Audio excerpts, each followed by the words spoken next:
videos of Voices of the Unheard. We are 2B Stream, a global youth media initiative. And we're keeping it ugly with me, Joe Ugly. And of course, Dr. Donald McAulay Jr., that is. I got to throw that in there. Yeah, you got to say that. Don't get confused. Dr. Donald McAulay Jr., as we discuss balancing athletics and sports management and a few things dealing with sports, young people, mental health, black athletes, the works. Oh, man, well, let's wait no more. First of all, welcome. Welcome, sir. Appreciate you having me, sir. Absolutely, man. Long overdue. Long overdue. You know, I've been aiming to have you on this program for, my God, for how long? Well, it being on my show, not just this program, even when we were Ugly Radio. Absolutely. And here we are. Well, you're with us now, so I guess the right term is better late than never, right? Say less. Say less. Love this brother. Always been a positive pillar in our community, especially a great role model to young black men who are, I'm just going to say young black men, period. But I look at what you do with young people in sports, and it's very impressive. Your resume, man, I look at your resume, man. You have, it's like, and keep in mind, this is not his resume. This is his write-up. But it bounces off of his resume. You do a personal development consultant. Yep. Fill me in a little on that. So, where do you want to start at? So you're a scholar educator. So let's start from where we are and not go back. Okay, let's do that. So currently, I'm the assistant professor at Quinnipiac University. Okay. Just finished a PhD this semester from the University of Connecticut. That's why I call you doctor. There you go, boss. And then I teach sport management at the School of Business at Quinnipiac University. But I think most of my career in the PhD program was focused around specifically black men and how they interact in sports space, and recognizing some of the pains and the pitfalls that a lot had during their athletic careers, thinking more so about how do you think about your full self. And I think when I started my career as an athlete, I think that's what we wanted to do. Mm-hmm. We all wanted to be basketball players, and specifically we wanted to go pro. Right. And then you have that eye-opening moment, maybe an injury, maybe you get cut, right? You don't make the right team, and then you start seeing that vision slide away fastly. Right. So I think we talk about it from like the athletic identity. You know, that's interesting, and I'm glad you brought that up. You were able to pivot, and not everyone is able to do that.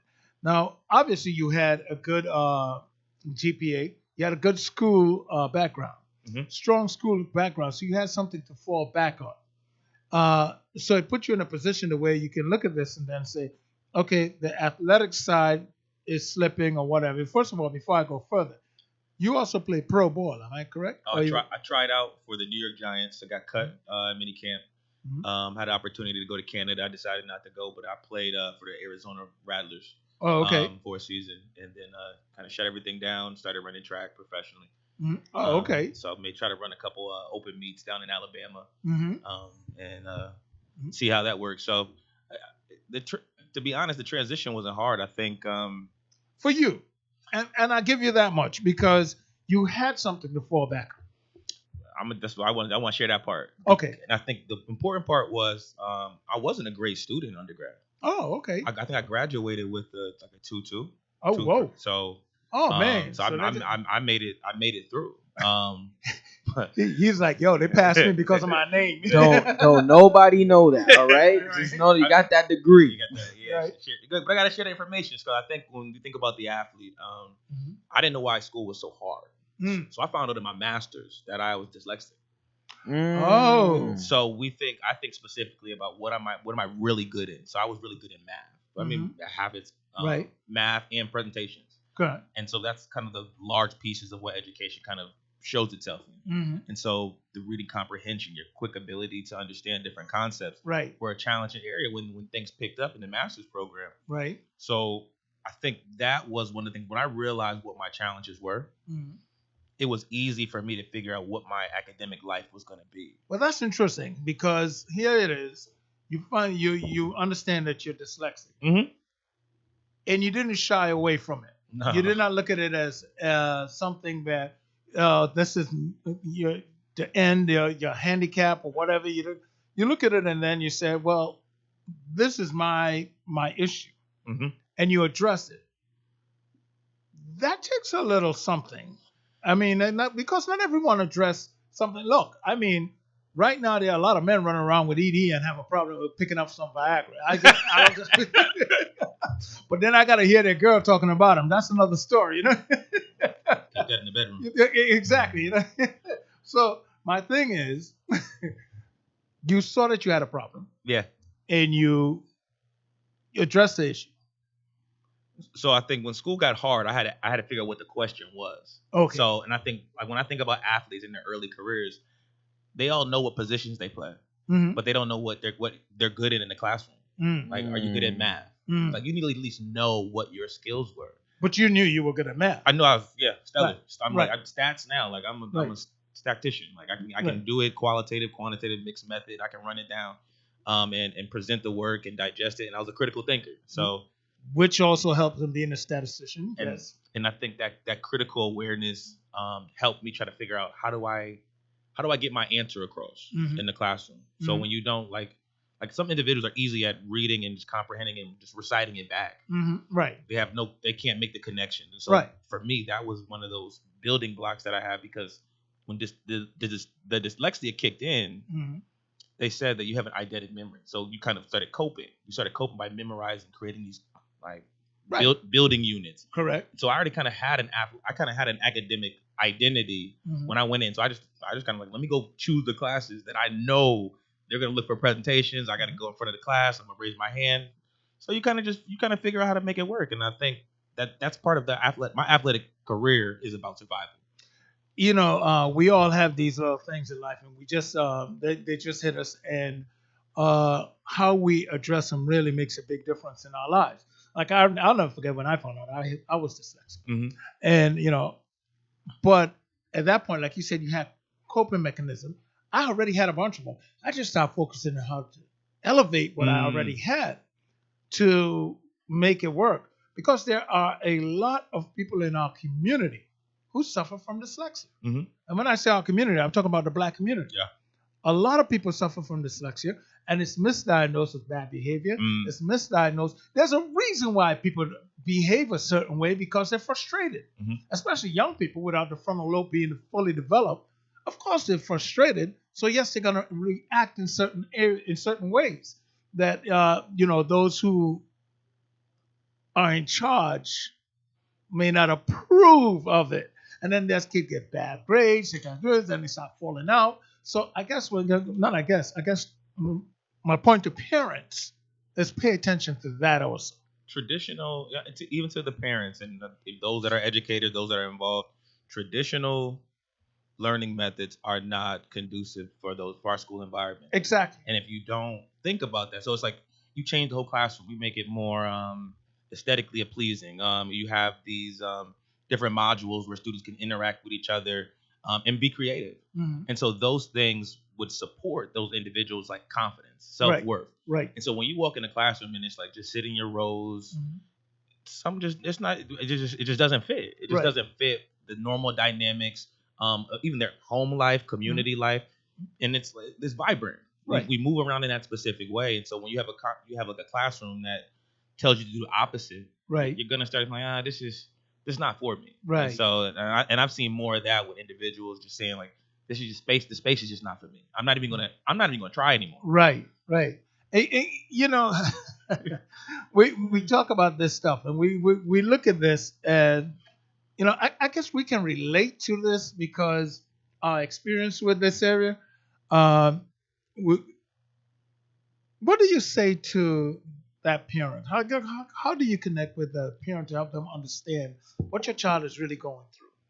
I think one of the things I would talk to parents now is about understanding the climate in which your child is going through educationally. I would say that this generation, the millennials now, are way more rebellious than the generation I was in. And the question becomes why?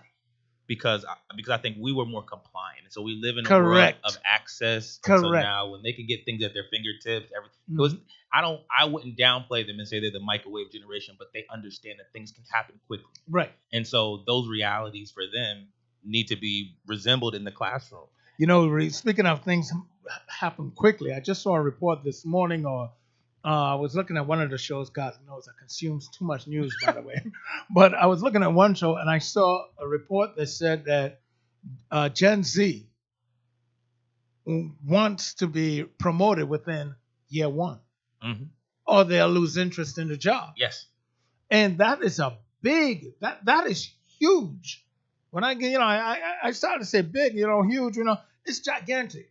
Mm-hmm. Because we all know your promotions in life don't come in 12 months. So how do we prep these kids? And then, I get, because the frustration with it, especially coming from my gen. I don't want to sound like old Uncle Ben on the front porch, get off my lawn. But what I'm saying is I want to have I'm looking for tools, and the tools to work with young people.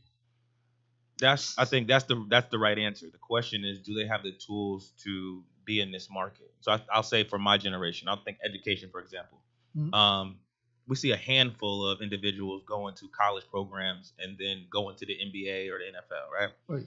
So now you see individuals kind of circumnavigating, going to play overseas. Mhm. But that same thing happens in the classroom. So I think there are more students taking accelerated programs Go ahead. because they're trying to get into the market fast. Mm. But what you miss are those soft skills. Many students don't have the soft skills to think about, okay, you graduated in 3 years. Right. You're not really ready to compete with everyone who's out there because the market is still, everyone that's still there, they don't have a job for you. Right. So Right. you're jumping. Especially someone who's, another report I saw last week, once again, consuming so much reports in business, where some corporations are hiring people, but letting them stay home for 6 months, to slow down the economy. I can't recall which company was that, but you can look it up, people. It's on there. Companies are hiring individuals and making them hold off for 6 months or 9 months or maybe even a year before you actually take, because they see their skill set is the potential of their skill sets, I should say. But they're not going to get rid of a qualified person to put you in. Your strategic strategist that's working there, that's closed the deals, is going to be there. Mhm. And I think that the generation that comes out now does a good job of modernizing the companies. And so when we think about how do they operate in social media spaces, Mhm. how do you integrate your business platforms and kind of repackaging, I think they do a better job of that because the institution itself now has to outsource these specific qualities. So Right. they hire the specific group with a specific skill set that helps them continue to market and brand themselves in the way that they do. But those who watch too much TV, you won't see many graduating seniors or executives that just jump into the C-suite or jump into the executive office, and their input is actually in there. I take the example of I don't know if you guys watch Power. Yes. Yes. Well, I used to. So I haven't seen it. Well, it's been off now. So you have the new Power book. So Tariq is now working at this executive company, and I'm trying to make this connection between sport. He worked in executive companies at these private schools, and he has an opportunity to sit with one of the richest black men in the world. Okay. And he closes this deal through like just racial relationships. Mhm. But most folks won't get to that room to fly to Italy to say, all right, listen, you're here to help us close the deal. That's not realistic. Right. Those opportunities don't exist in that way. And so our generation, or the generation that's actually here now, spends more time about trying to cultivate their identity and tell the market, create a space for me. Right. And I mean, in sport, entertainment, it's not always like that. But this is where I'm getting at also with sports. If you can't wait hate to say it, but wait your turn, how do you advance in sport? I mean, there are the few, the exception to the rule. They're so gifted that they're going to elevate forward anyway. But when you have so many people in sports that want to, keep in mind, sports in our community is a way out. Mm-hmm. So who don't want out?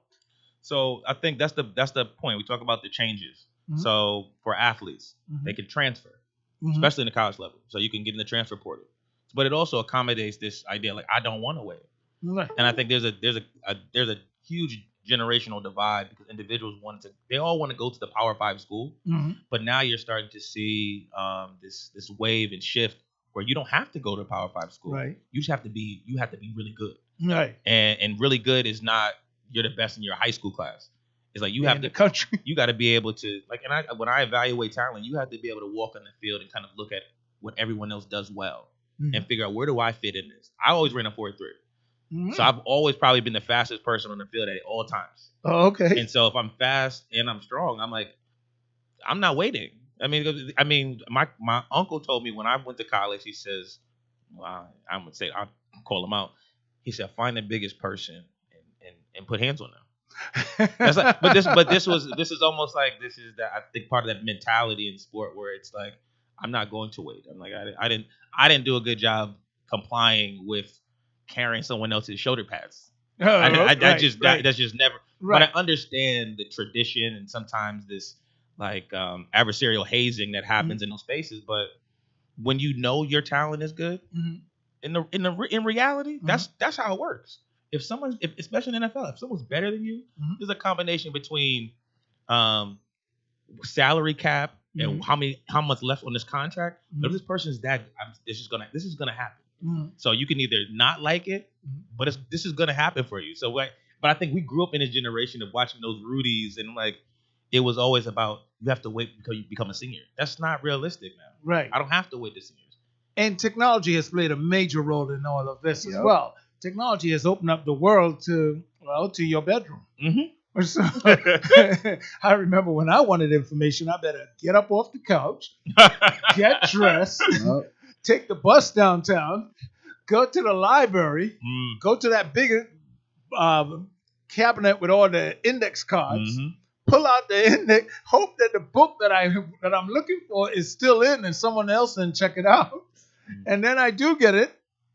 I got to sit there and make sure that the information that I'm looking for is in somewhere in one of these books today.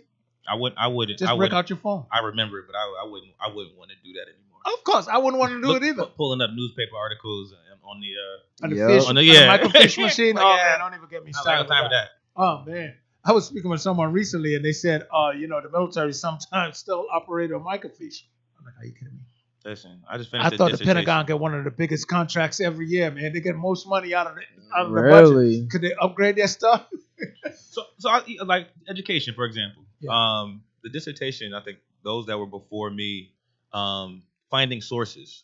They would spend all their time at the library to find the right book. Like this stuff is digital now. Right. But I know students now that don't know how to use a glossary. So forget it. These are just soft skills. So if I can just set up a scavenger hunt and say, just find where this is on this chapter. The book's already outlined in a specific way to make this happen. So I'm not even looking for you to give me the answer, to just be able to know find where the area. And that's the thing that they're not good at. And is it because, well, you say you're from that generation of the crossover generation, I would call. Where I saw some stuff cross over. And another thing that I specifically do is I keep track of what's current. I'm always trying to involve myself in some way or another. Well, I work with young people, so I better do that. But most adults don't. So then they come with a certain level of expectation of the kids. Yes. And a lot of them operate from the 20th century mindset. And if they don't see that, or early 21st century, even that has changed in the last 20, 25 years. Christ, look, the internet you got to understand, when I started this thing, people still on dial-up. Yeah. Yeah. We're talking about 05. There were people still on dial-up. A lot of people. I think it's a transition. I think that there's a lot of positive things that are happening right now with this generation, and I support them because I think part of it is that they want to get the answer right. I say at the end of it. So as a teacher, a student will say, "Tell me exactly what you want me to do," which is different than that means you don't have as much autonomy. And it also lacks their creativity. It also lacks their critical thinking.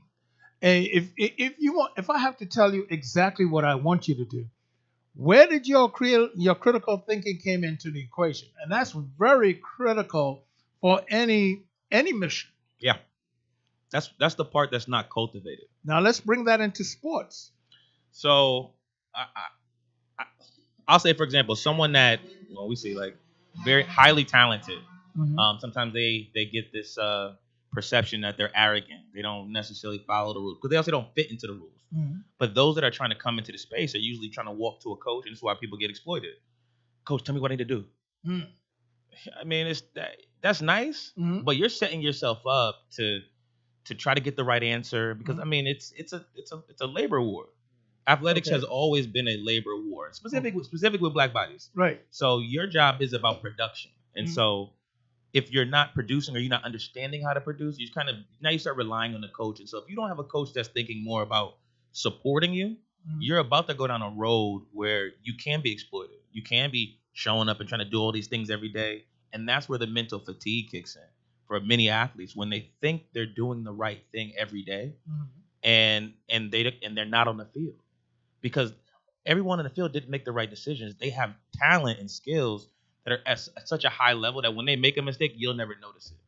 And I think that the talent landscape has completely shifted. And when we think specifically about football and basketball, these two sports have grown in a way where traditional high school programs don't do it anymore in certain areas. So if you're not getting someone that's a 5-star, that you have like Division A schools that are coming to your building, it becomes very difficult to get visibility, even in a social media generation, because everybody's highlights there. Right. I'll say for receiver, everybody can make a one-handed catch.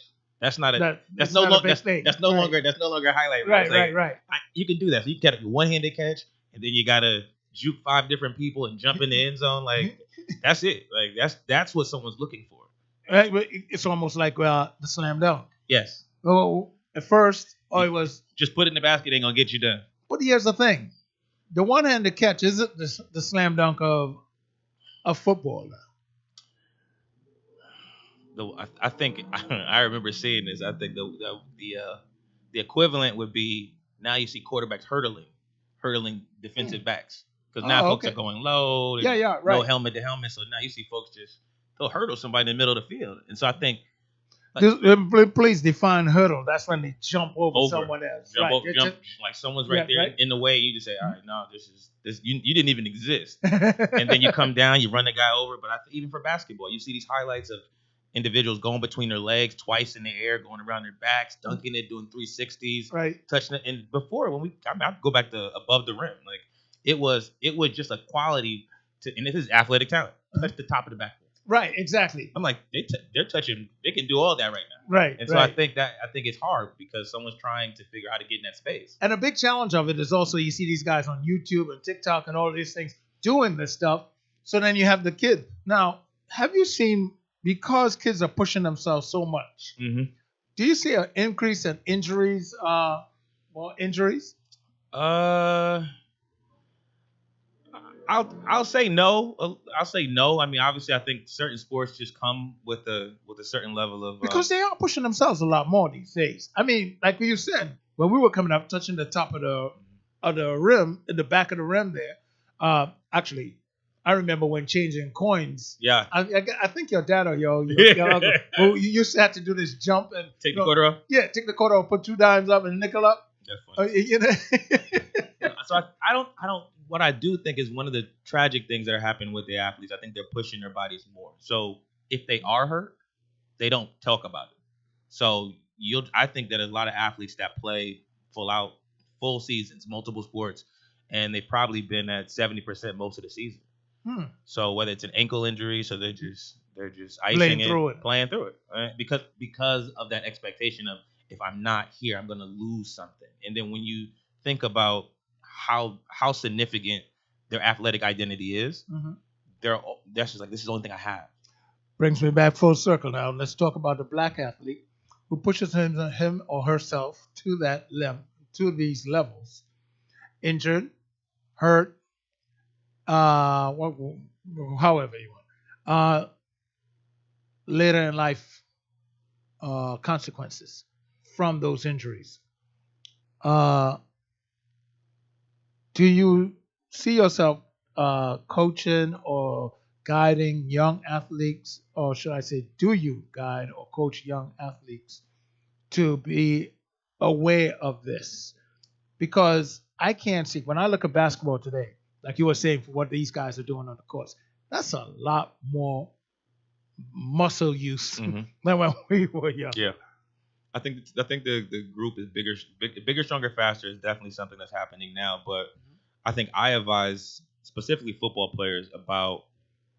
This is why I kind of stress the holistic identity, because when I saw Tua get hurt, Tua Tagovailoa, him take those hits, and then you see this, like, the body sees it. You see the hands throwing up gang signs, and so it's like he had back-to-back concussions. And so when you think about how he's thinking about himself as a Miami Dolphin starting quarterback, or how much he's getting paid, or is he gonna earn his bonus? Younger athletes see that, and they start to think about this idea of toughness. So those are the residuals. And so when you have situations where you have a specific protocol, like concussion protocol in place, an athlete may say, "No, I'm good," just like kind of blink it off. They don't see stars, but you'll know when so I advise them that these things will happen, and they're hard to kind of figure out what's happening in the psyche of the athlete, but they're less likely to do it if this is not their only piece of life that they have. Interesting. And the greatest, not greatest thing, but I've always been thinking about this recently. So we think about athletes and they think about leadership and leading their teams. But when we go back to like just early K-12, many of these athletes never take leadership positions outside of athletics. They don't join student government. They're not well-rounded, and no one's really advocating for that. Right. And I think that's a strong piece in terms of how they're going to matriculate through life, because they're not thinking about leadership in all the other ways that they specifically exist. They're just like, I'm like, I would love for my captain of the football team to really be someone I want to run for school president. Okay. Yeah. And some of it's popularity, but that's a great opportunity to think about. You want to be the treasurer? Oh, no, I got too much. You really have time to do all these other things that, saying, going back to the athletic identity and academics, that no one ever asked you. And I think that's what they're waiting for, because someone's always telling them to go to practice, and they're telling them to go to class as a form of eligibility, right? Versus your real engagement in the classroom. Now, in your day to day, you're part of the what is the program? Your current chronic absenteeism student engagements specialist for New Haven Public Schools. Yep. Full disclosure, you work with my sister Gemma. Yes, I do. Okay. Okay. So, but with that said, kids who are not engaged in school, chronic absenteeism, that comes from a lot of things, by the way. People tend to think kids are just not interested in school. Hell, I had kids here in my program where they were couch surfing. They're couch surfing. McKinney-Ventos, yes. Okay. What did you call them? McKinney-Ventos. So students are either in some kind of displaced, they're homeless. Right. So trying to navigate the waters throughout the year. Exactly. And or it's either shelter, hunger, sub-parenting, because parents or mom is working crazy hours just to keep the lights on, let alone to keep the rent over keep a roof over their head. So they're helping out with supervising, or should I say babysitting. One of the biggest challenges, and I've realized this now. So, not even just using the word chronic absenteeism, but I think about it in terms of engagement and attendance. So, what COVID taught us was that there's another way of being engaged in school. So our population, New Haven specifically, spent the longest time virtually. Right. Correct. So if the students are still getting credits in their virtual, if the kid's not engaged at the building, he's like, why do I have to go? I think you set a precedence in a very unique way out of circumstance. Right. But you created this hybrid where it's like, oh, you can be educated without being here. This is like online degrees. Like, so the students are kind of thinking like, well, if I don't have to be here, don't want to be here. And I think that's the cultural rebelliousness, whether it's the parent or sickness or anything else, because we created more problems. I mean, the problems were what it was. That so if you got a runny nose, well, you got to go home. That's we set that precedent to give you a laptop now. So now when a kid's not feeling well or parents feel cautious about this COVID and coming home and interact with other students, it's like, no, just stay home. But that's not an option anymore. And so that's the rebellion. It's like, well, if you show somebody that there's another way, right, and then you can't take it away. You can't take it away now. Right, You expose this reality, and it exists in other places, but now we're like, people got to be in the building now because fans in the stands, students in the seats, right? Because now who, if people can stay home and teach, but right, exactly, and I think the goal then is to educate them. I'm talking to the kids. Okay. Educate them on the soft skills of being in the building. Yeah. But there's so much. Why they're not there? Now you have a kid who might be carrying, like I said, subparent, hunger, displacement, but still want to be a good athlete. Yeah. Athletes aren't chronically absent. They're not? No, because they're usually always they got to go practice. That's true. So when you look at that population, how many are on teams? You would think about you would use the idea of engagement. So if he's playing on a team, he has to be in a building. And here's my thing about practice, even hunger. Well, if he's not eating, he's gonna get the meal at school, so he's gonna show up maybe for lunch. Maybe he might step out, he might come back, but he'll be there somewhere in the middle of the day. It's the ones that don't feel engaged with school in terms of activities. Because let's say high school. What are some of the biggest programs in high school? Sports. Right. So what else are other students thinking about when they think about high school and their middle schools? What else are you getting out of here? Are you friendships? I mean, K to 12 is or K to 8. I'm thinking about recess. Right. Meeting friends. Right. But what are the other programs? Like, I K to 8. Hell, I was thinking of meeting friends all the way up. I mean, my adult age. Come on, I gotta meet some. my son loves PE. He loves cars. Oh, nice. So he's like new cars, old cars, working on cars, taking engine out. So he got into the Summer of Fun social justice program at Hill House with Coach Katrina, and he loved it. He loved going to woodshop. But when you take these programs out, right? He doesn't want to be there. I mean, he could go do some apprenticeship, but we don't have those schools like that. Eli doesn't play the same competition. Right.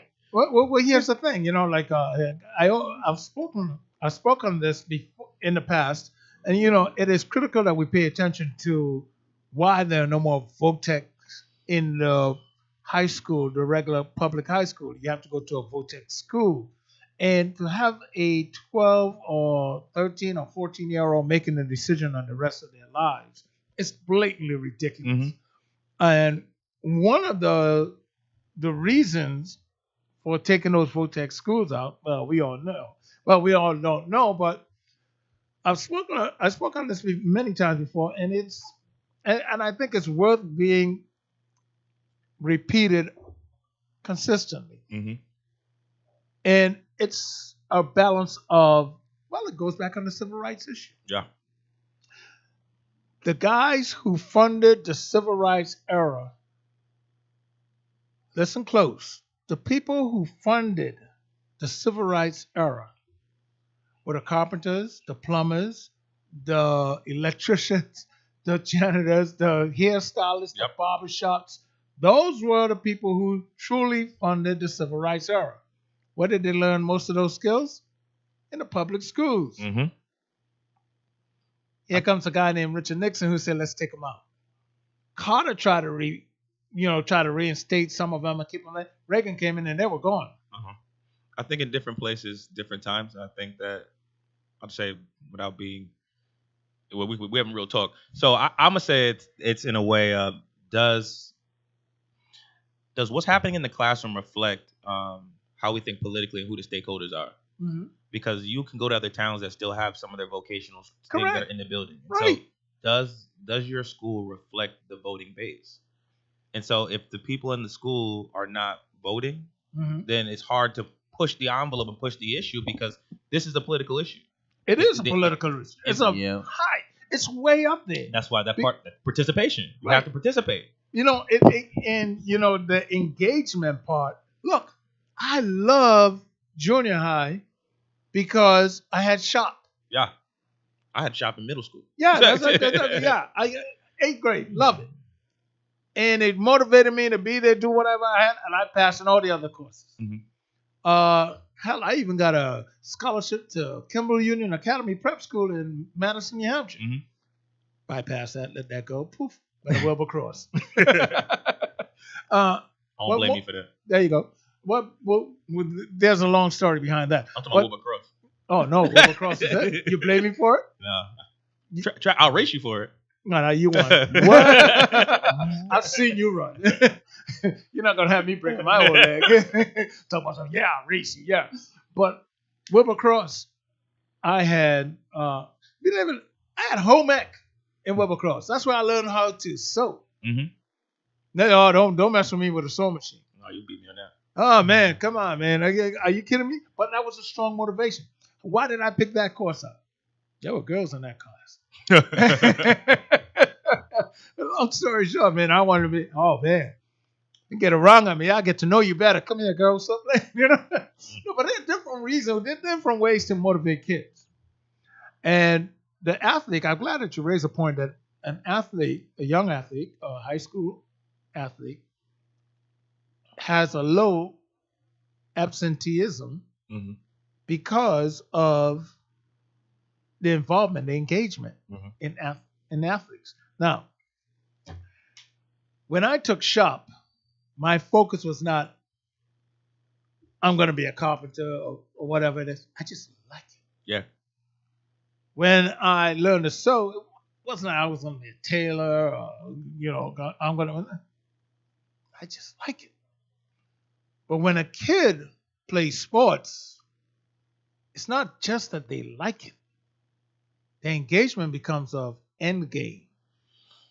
I think that's the part that we're working on, and I think that you do a good job of kind of creating platforms for that. But like, I'm grown now, so when I put on my suits, I would like to be able to, like, you hire a tailor. That's a great space right now. So how do they think about fashion? How do they think about a cobbler? When I went to college, I loved architecture. I mean, we're here in New Haven. I could walk around and see some of the older buildings. Right. But those were things I was interested in. No one told me to choose this thing. Right. I was just outside, and like, when I'm not playing, it's like, this is things that I really like. That's a question that no one asks kids. Right. And I think part of that compliance and rebelliousness, that they're thinking very small about themselves. So if they give me a list of the 5 things, and if it's sport and entertainment, I'm like, it's too many of you. Right. The field is overly saturated at this point. Right. And you haven't chose another option. So say you were a great artist, or say you were interested in architecture. Your passion may come 10 years from then, but at least you have something that, like, this is something I really think about and care about. Right. And look, it keeps you engaged long after. Look, I've been out of high school, God knows. Moses was a boy when I was there, No, but I didn't know you was that old. No, but the thing about it is, you come to my home, you'll see my work, carpentry. I mean, even in my space of, I live in a damn good, one of the prominent buildings here in town. But you go in there, you see my carpentry. You'll see my sewing. Like, oh no, I'll never forget when I first got together with my ex-wife. I was like, what are you doing with that couch? So, oh, we need a new couch. No, we need to go to a fabric store so I can make some slip covers for this couch. I'll never forget her look on her face. I was like, we got to do what? I remember she says, we go to the fabric store and they say, oh, you're going to need a pattern. I said, no, I'm good. I'm like, what do you mean you're good? How are you going to measure? Don't worry about it. She's agreeing with the guy behind the counter. You're going to need this. I said, I got this. I got home, took some newspaper, I made my own pattern. We went over, just like go 1.5 inches extra, and made a slip covers. I'll never forget and this continued through life. My point being, those are skills that you can use to help yourself advance. Yes. Do you know how much money we've saved by me doing that type of work? Doing that type of work around the house, working on cars. That's me. You know, I think this is one of the generational curses, is that when individuals walked away from the vocational opportunities and were trying to get into corporate America, that we lost sight of some of the values that create the creativity. So right now, a photographer. Everybody needs a photographer right now. Right. Everybody needs an event planner right now. Right. I think about the Breed, and I think about the Rashad band. That I got friends that started playing drums in a band, went to college opportunities, and now they're on the road traveling with travel bands and making good money. This is the space. Right. Playing the saxophone, right, piano. Right. There's always an opportunity that someone's gonna be a pianist. So how good can you be? Right. But when someone was like, I want to be an artist, there was a generation that says you're gonna be homeless. Exactly. And that created that space of like, we were thinking about the human potential through how much money could they make, and that's why sports never stopped. Right. Because they were still making money. Right. With other spaces, like an artist right now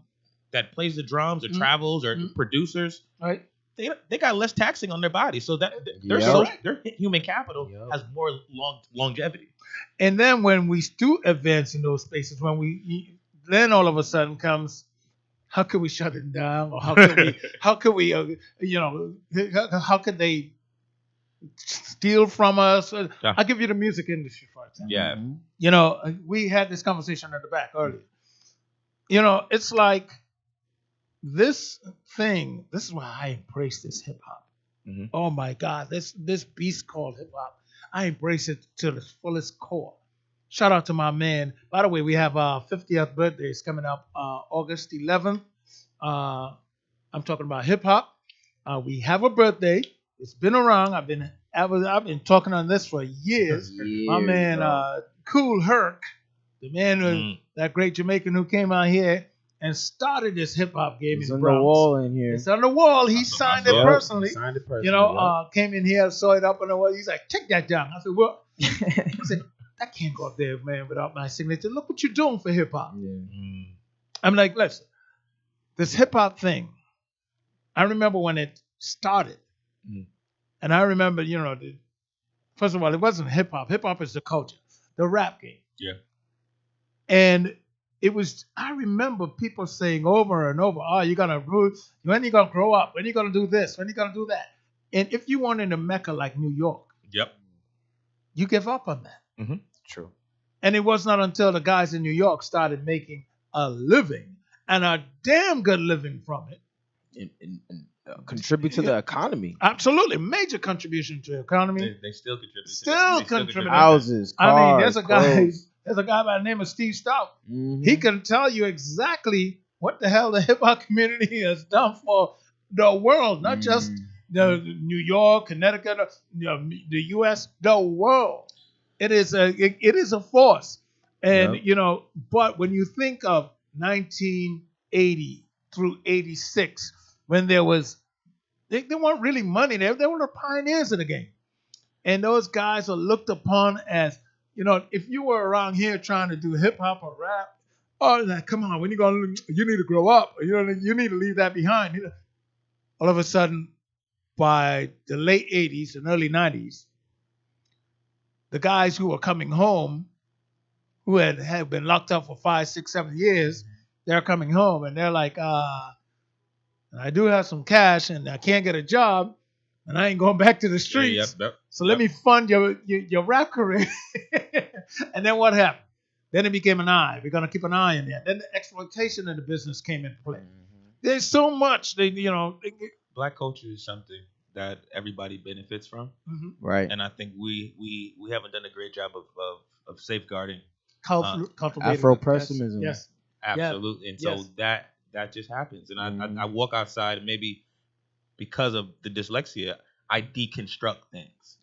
So when you're walking outside and thinking about, I'll talk about a student, you want to repurpose some drums. Can you go to a thrift store and repurpose these specific fashions, put them together in different ways? Right. And I think that human curiosity is not there as much because you're waiting for someone to deliver something to you. And this is why they got influencers. Yeah. Usually seeing somebody already doing it. This is gonna be the worst example, but I think for me, like my friends talk about this. Like, so you see someone that's homeless, and so you offer some food, and they say, well, I don't eat that. Mm-hmm. So I think part of that conversation about like just the human, not that they shouldn't have a choice on what they want. So if someone just say, hey, this is what I got right now, I think that we live in a space where everybody wants their preferences to be made available to them. Mm-hmm. But a part of it is that we haven't done a great job of cultivating that. It doesn't exist. And I think this idea of like, how do you build a door? Mm-hmm. Because how do you take the wood, whether it's pressed wood, where'd you get it from? How can I take those specific raw materials? Because as athletes, someone knows how to take your raw material and turn it into something. Correct. Right. But you don't know how to turn your own raw material into Right. something. And that becomes the specific problem because it's about preference. Right. And so when someone offers your preference, your job is, instead of just creating it, you say, no, I don't want that. Right. And then, but you don't have a backup. You know, because of what I saw happen, what I was just explaining in the hip hop world, that's one of the reasons why I do what I do. And I look at young black men in particular, and a lot of them are athletes, and they, like you said, push their bodies to all limits, all extent. So, and then in the end game, their career is anywhere from 3 to 7 years. Mm-hmm. That's the lifespan of their career. They're back home. They're whatever it is. They're probably broke because they're still trying to live the last 2 years, like the first 2 years. So the money is going through faster. Mm-hmm. And so now they're back home. They're broke or whatever. The only spaces we see people like us in sports are on the field, on the courts. Mm-hmm. Meanwhile, the guy who is not putting that much tax on his body is in the booth telling the world what the guy on the field or the court is doing and the beating he or she is taking. And this is why I look at that and I say, it's time for us to retrain our young black men. And this is why I have this space. Yeah. I was showing young athletes or kids with an interest in athletes, there's another route. I'm gonna bring it full circle. My mental condition is kicking in. Okay. So for example, when we think about mental health and the mentality of certain sports, specifically football and basketball, and this is my research. So when we think about this aggression, there's an innateness that happens in society that people kind of view you as more violent, more aggressive. But I think that's also used in specific ways where we think about prisons, Right. when we think about disorderly conduct in classrooms, Right. when we think about violence in communities, when we think about hip hop. So when you merge these specific cultures, that is more so an expression, but it's presented as a misunderstanding, Right. and that becomes the problem because it's always situated around the masculine or the aggressiveness of the sport, which they'll describe as innate to that person's racial identity, versus saying this is the part of the athletic culture. Right. So when you cultivate it more on the field, in the classroom, in the prison, to your point, you say, oh well, he on the field, and then where you say we in court. There's an intersection of this idea of black men in courts. Yes. Well, hopefully you get to court, but this specific violence that happens, but it's cultivated around the same idea around this aggressiveness. And so we think about space and place, whether it be military, prisons. You think about these black identities where the problem with some of the kids, it's ingrained in the mentality. When I'm saying, like, listen, that's not who you are, because the identity that's created or cultivated that someone else is manufacturing is not really who you are right now. Right. Yeah. And so you don't have this critical awareness. This is not really me. Or there's some cognitive dissonance of, why am I playing this thing? Right. Why am I doing this thing? Do I really love? Because I told a kid, he want to build his mama house, so he want to go to the league. There's a million ways to build a house without going to the league. Right. Just build a house. And this is and if you see the programs we have Game Point, we have off field, off court, off field. These are all the programs that we have. We're gonna have coaches' corners. We got all of this stuff to show young athletes you can be reporting on the sports. Yeah. You don't even have to be an athlete. You just got to have an interest in it. Like shot. and exactly, and understand how to express yourself, and you can make just as much money with less wear and tear on your body with a longer lifespan in a longer working lifespan. I would say I'm a perfect example of someone of my generation. I don't know whether I'm millennial or Gen Z. I'm the in between. I'm just gonna go with that. But I came into the radio station, well, once was a radio station, hoping to be an artist, a rapper, but I already wasn't just a writer. I was an engineer. I was a photographer. I was a graphic designer. So my mind was already, I want to be in this industry. I have these skills. Where do I fit? And Joe literally saw that and took it into a whole different place where now you're going to be in management. And now as we transition, I'm still in entertainment. Music is still in what we're doing, but the main focus is management, where I can still work my talents, my skills into what I'm doing now. And it's just something that has evolved. And I feel like you made a good point. We're not asking our kids, what do you like? Right. And because another point that you highlighted was we put the monetary value on it. Yeah. More than anything else. Right. You can't make a living off of this. Right. But so incorrect. And I think the last 25, 30 years has shown us that yes, you can make a living off of it. Hell, just look at how much money some people are making just by being influencers. Bro. I think you can make a lot more money following your purpose, right? Than you can trying to monetize a career that you think's going to do it. Right. Exactly, because you'll leave the field before you even get to the point. Right. Yep. Look, So America. Let me tell you. People talk about this country, left, good, bad, and difference. Let me tell you something. I learned way back in 1976. I never forget. Everyone was running around getting their parents' money to buy their girlfriends this damn pet rock. A pet rock. It's on the Chia Pet? No, Pet Rock. The pet rock. The birth of. You must understand this. This is when I knew America was a great place. I said, man, this is great. Keep in mind, I was no more than 12 years old. I look around, I said, man, this is great. A rock in a box with a found date, which was then called its birth certificate. The pet rock. The guy who invented the pet rock is a millionaire. You look up the pet rock, it's still out there today. Yeah. This guy got rocks. Can you imagine what he told his best friend? Yo, I want to make some money. Yeah, that's crazy. Oh, for what? Over these rocks. For these rocks. What are you going to do with them? Make it a pet. But it don't do anything. No. But what do you mean it's a pet? Look, I could call my dog. My dog is going to come. Watch this. Bet you your dog ain't going to make you no money. Bet you, hey, next thing, the pet rock was something that a lot, especially my white friends, oh my God, they were buying their girlfriends for Valentine's the pet rock. I'll never forget it. The pet rock. What does it do? Sit in a box from me to you. And so that's when you know that's when I clearly understood. It's what you put your mind to. Athletic culture. And I go back to this because I don't have a problem with them going and playing sports. But you can get an athletic scholarship and an academic scholarship at the same time. Yeah. All right. Correct. Because now you have leverage. So like I say, I have leverage.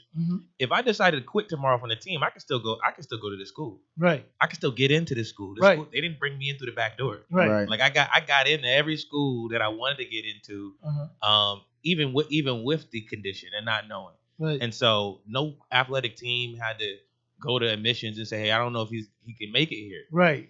I knew it was harder than Hill House, but I'm like, I had Bucknell, Georgetown, Minnesota, UConn, Clemson, Georgia.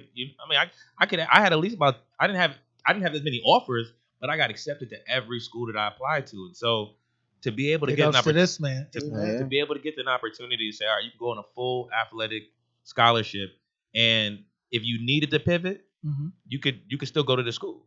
No, man, that's what I call. But one thing the beef I had with colleges, and I still do, by the way, I think that especially when you're bringing in all this money off of these young individuals, these young men and women, I think what they should be doing is, and yes, there are tiers to what I'm about to offer, but I think they should set aside anywhere from $10,000 to $20,000 every year for each athlete. Hold on, wait. 10 to 20 Wait, hold on. $10,000 to $20,000 a year. So when you graduate, you're sitting on either $40,000 or $80,000. That if the education you got in school was so good, you could start if you don't make it to pro. If you go to pro, I think you could forfeit the money. But if you don't get drafted or if you don't go pro, you have this money to help you advance, do something in life, opposed to say, oh, we give you this education, now go out to the world. The world don't have that many jobs out there anymore. So this is where I think like our whole conversation around athletics and academics and this conversation around sport management. Mm-hmm. NCAA is situated for exploitation. Period. Oh, absolutely. And I say that because when O'Bannon case came out and pay for play really became what it was, we see NIL operating in a different way. So NIL is pretty much saying, if you can brand yourself in a specific way that a company wants, I will let you earn whatever income you can get. Right. So the NCAA still does not do any profit share. Exactly. And they're not holding themselves accountable. This is why I say. You know who loses the most? The athlete. The black athlete loses the most, because now you got to have a company like a Sleepy's that says, I want to give you a couple thousand to do commercials and use your social platform. But what it did do, the majority of the NCAA is not black. Right. So you created opportunities where someone from a local town that has that has a thriving community. Okay, we want to get a student a $5,000 scholarship, and they could, and just for them to play their sport, or I'll let them run a camp in their hometown, and they know that the parents can pay for it. But you created a market, and you created an opportunity where they can monetize their athletic, academic, and racial capital. And you see, people tend to think there are more minorities in the NCAA. That's only if you're looking at 2 or 3 sports. That's 2 sports. Okay. But if you start looking at baseball, hockey, lacrosse, field hockey, volleyball, some folks have like bull riding. Right. Fencing, lacrosse. The list is long. So then you realize how much. Look, man, it was so great having you on here. And you see how quick this time flies. I'm speaking with my man, Donald McAulay Jr., soon to be Dr. Donald. I'm going to start calling you Doctor anyway, man, because it took me this long to see. It's a done deal. Cap and gown is bought, so. He's Doctor. You may as well stop playing. May 8th is done. I done defended, so yeah, you could Doctor it is. Yeah, you got to call this man Doctor. Stop playing, people. When you see him out there, hey, Doc. Dr. Donald McAulay Jr., man here from New Haven, Connecticut, born and raised. I know your father, former athlete here in town. Yes, sir. And shout outs to you, your family. You're doing great things. I appreciate it. You and I are going to be working on a lot more. I can tell you that much. We definitely are. I think we share the same vision. And I think we also, we're focused. Let me just put it that way. Once again, I thank you so much for coming in and I appreciate you sharing your time with me, man. And I look forward to having you back again. Absolutely. All right? Definitely, people, I got to tell you, go ahead and share this information. You can share this, do whatever you have to do. Don't forget to hit that subscription button at the bottom and subscribe to us so you can find out anytime that this 2V stream thing is live and popping. Till next time, thank you for your time. Stay connected.